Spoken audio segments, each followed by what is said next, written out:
Hello dear students. अभी आप लोगों ने जो है पिछले टॉपिक में अप्लाई अप्लाई मैप तरह के जो है कई तरह के फंक्शन पढ़े। Pipe function, apply map function.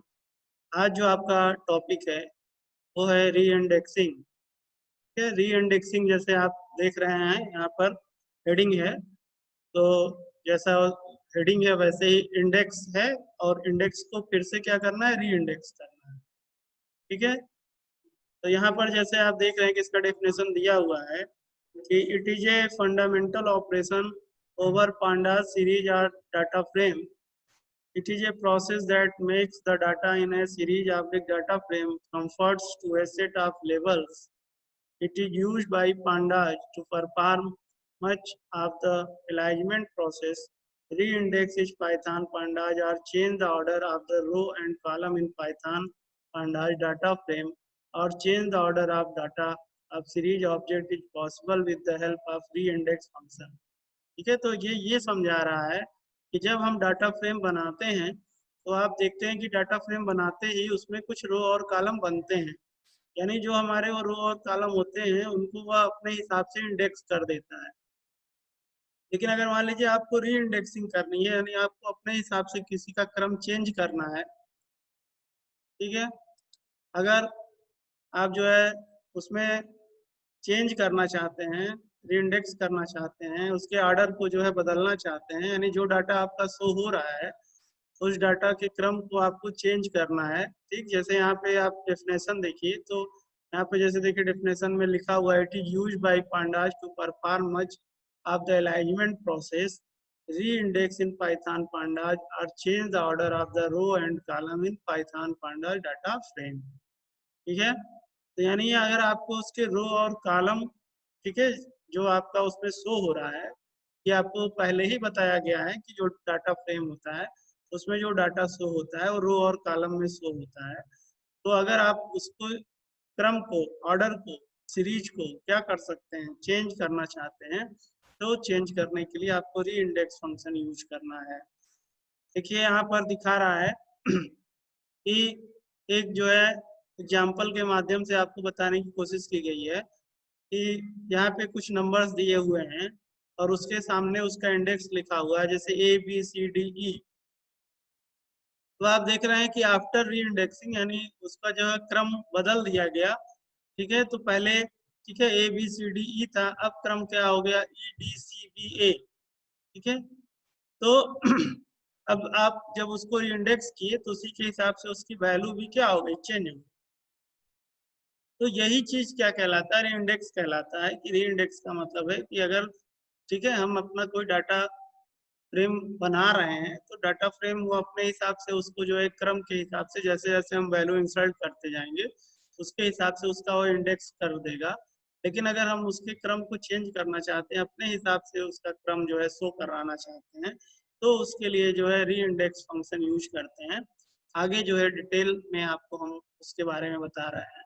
यहाँ पे देखिए दिया हुआ है री इंडेक्सिंग पाइथन पांडास में कह रहा है री इंडेक्सिंग पाइथन, ठीक है, pandas series.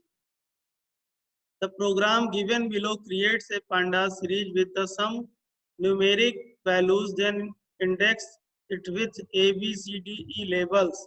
Then after index is changed to E, D, C, B, A with the help of reindex function. अभी जो चीज हमने आपको डिटेल से बताया वहां पर यही चीज इस प्रोग्राम के माध्यम से बताने की कोशिश कर रहा है कि जब आपने पहले उस सीरीज को प्रिंट किया था या उस सीरीज के प्रोग्राम को जब रन किया तो वहां पर आपको जो इंडेक्स मिल रहा था ABCDE। ठीक है, अब उस प्रोग्राम को, ठीक है, यहाँ पे क्या किया, उसी प्रोग्राम, यहाँ पर जो चीज किया है उसी का प्रोग्राम यहाँ पे लिखा हुआ है। तो आप यहाँ पे ध्यान से देखिए, ठीक है, कि यह प्रोग्राम बनाया है, ये प्रोग्राम है, ठीक है, जहाँ पर अरे में उसने कुछ वैल्यू ले लिया है और डाटा इंडेक्स ABCDE लिखा है, तो ऊपर का जो आप आउटपुट देख रहे हैं वह उस सीरीज को यानी S1 को प्रिंट किया हुआ है। अब S1 को ही क्या कर दिया, री इंडेक्स कर दिया, और री इंडेक्स में देखिए उसका क्रम बदल दिया है। ठीक है, तो जो उसका क्रम था वो EDCBA कर दिया और S2 को प्रिंट कर लिया है। तो यहाँ पर आप जो आउटपुट देख रहे हैं वहां पर आप देख रहे हैं कि वह बदल गया है क्रम, और जो ABCDE क्रम था वह EDCBA हो गया है। तो इस तरीके से आप इस फंक्शन का यूज करके अगर अपने डाटा को री इंडेक्स करना चाहते हैं तो आप इस फंक्शन का उपयोग कर सकते हैं। ठीक है, आगे फिर है दिया हुआ है री इंडेक्सिंग पांडा सीरीज विदाउट लेबल। ठीक, लेबल का मतलब है यहाँ पर आप ऊपर देखिए, यहाँ पर देखिए तो ये आउटपुट है, यानी ए क्या है और बी क्या है, इसका कोई नाम नहीं दिया हुआ है। लेबल का मतलब होता है, लेबल जैसे हम अपनी कॉपियों पे भी लगाते हैं, या कोई आपका प्रोडक्ट है या कोई चीज है, या घर पे भी जैसे हम कोई सामान रखते हैं तो उसको भी जो है पहचानने के लिए हम उसके ऊपर लेबल लगा देते हैं ताकि उसके नाम से हम उसको आइडेंटिफाई कर सकें।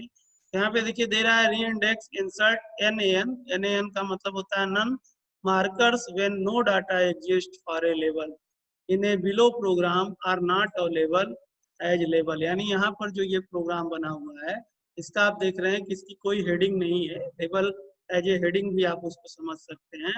तो यहाँ पर उसकी जो है कोई हेडिंग नहीं है। तो इस तरीके से यहाँ पे देखिए दिया हुआ है ये तो आपका जो प्रोग्राम है, ठीक है, यानी यहाँ पर जो वो क्रम पहले ABCD था, फिर वो क्रम क्या क्या था EDCBA किया हुआ था, तो अब यहाँ पर फिर उस क्रम को ये क्या कर रहा है, चेंज कर रहा है, FGCBA कर रहा है। तो FGCA कर रहा है, तो FGCA क्या कह रहा है, देखिए FGCA चूंकि इसमें कुछ है ही नहीं, तो FGCA कुछ नहीं है, तो इसलिए क्या आ गया, नन आ गया। ठीक, क्योंकि यहाँ पे जो इंडेक्स है वो ABCDE है, और यहाँ पर इसने जो है FGCBA कर दिया है, तो FGCBA तो कुछ है नहीं, इसलिए यहाँ पे जो आप आउटपुट देख रहे हैं वहां पर देखिए F और G इसलिए क्या दिया हुआ है, NaN दिया हुआ है, यानी नन दिया है, यानी उसका कुछ वहां पर आउटपुट ही नहीं है, उसका कोई वैल्यू ही नहीं है। और जिसका है यानी CBA का है, तो CBA का उसने क्या कर दिया, प्रिंट कर दिया। ठीक है, तो यही एक चीज समझाने का ये प्रयास कर रहा है। अब देखिए यहाँ पर फिर से जो है अगला प्रोग्राम देखिए, तो यहाँ पर क्या है ABCDE।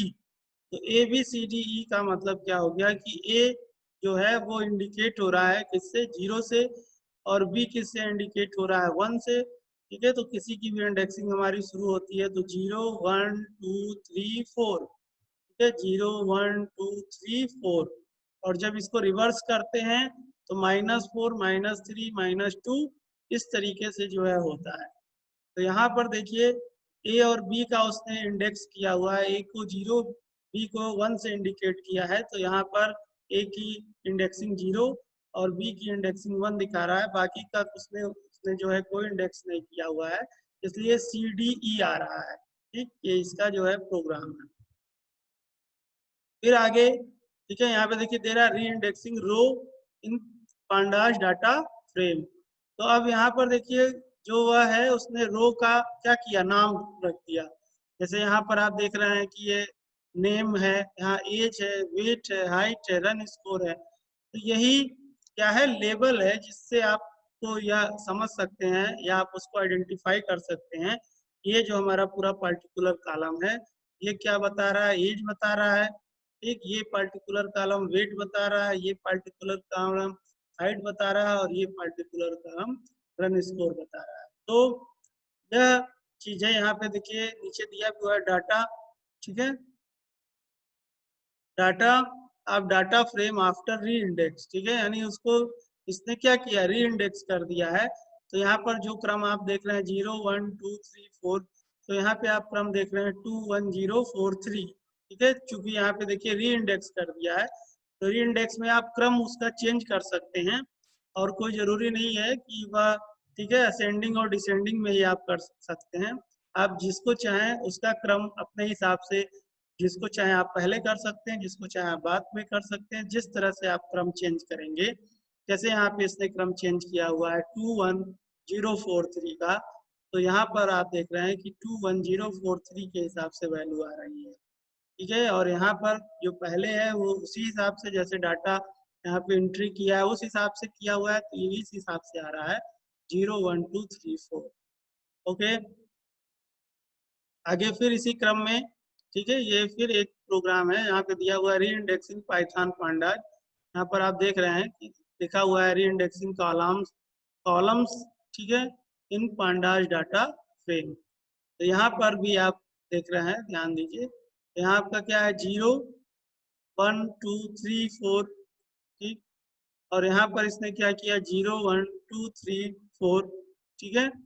यानी यहाँ पे देखिए क्या कह रहा है कि data of data frame after री इंडेक्स, ठीक है। यानी इसने क्या किया कि पहले यहाँ पर क्या आ रहा था, रन स्कोर आ रहा था, एज पहले आ रहा था, आप ध्यान दीजिए, ठीक। यानी वो इसके क्रम को भी बदल सकता है और जो आपका कॉलम है, कॉलम के भी क्रम को बदल सकता है। यानी ये कह रहा है कि हम रो के भी क्रम को चेंज कर सकते हैं और कॉलम के भी जो है क्रम को चेंज कर सकते हैं। तो आप यहाँ पर देखिए, पहले एज था, फिर वेट था, फिर हाइट था, तब रन था। अब देखिए यहाँ पे क्या कर दिया, पहले रन कर दिया और एज बदल दिया। तो इस तरीके से देखिए कॉलम की इंडेक्सिंग है।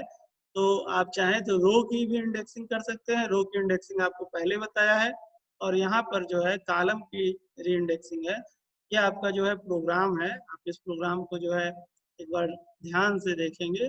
और ये सारे प्रोग्राम आपके जो हैं, आप अगर चाहेंगे तो आपके पाइथन में भी बन जाएंगे, और नहीं तो अगर आप अपने कंप्यूटर में एनाकोंडा इंस्टॉल किए हैं तो एनाकोंडा में भी आप इस प्रोग्राम को जो है आसानी से चला सकते हैं। तो यहाँ पर ये इस चीज का प्रोग्राम है और यहाँ पर इस चीज का आउटपुट है। आज आपको बच्चों हम दो टॉपिक पढ़ा रहे हैं, ठीक है। एक टॉपिक आपका क्या है, री इंडेक्सिंग, और दूसरा क्या है, लेबल, ठीक है।